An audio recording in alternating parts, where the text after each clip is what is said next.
IELTS Writing Task 1 academic की सबसे बड़ी requirement, making relevant comparisons. Let's see how to do that.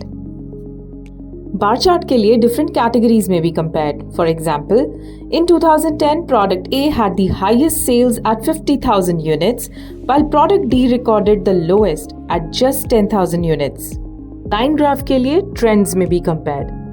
There was a significant growth in the science books sold during the given time period. In contrast, the sale of books of fiction fell considerably.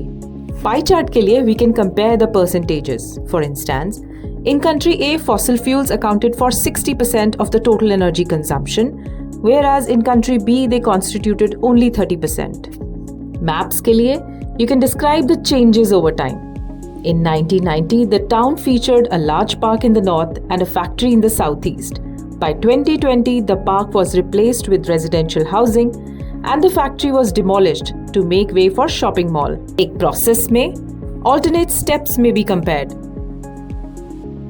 In the wet method of coffee production, the beans were fermented and washed after being harvested.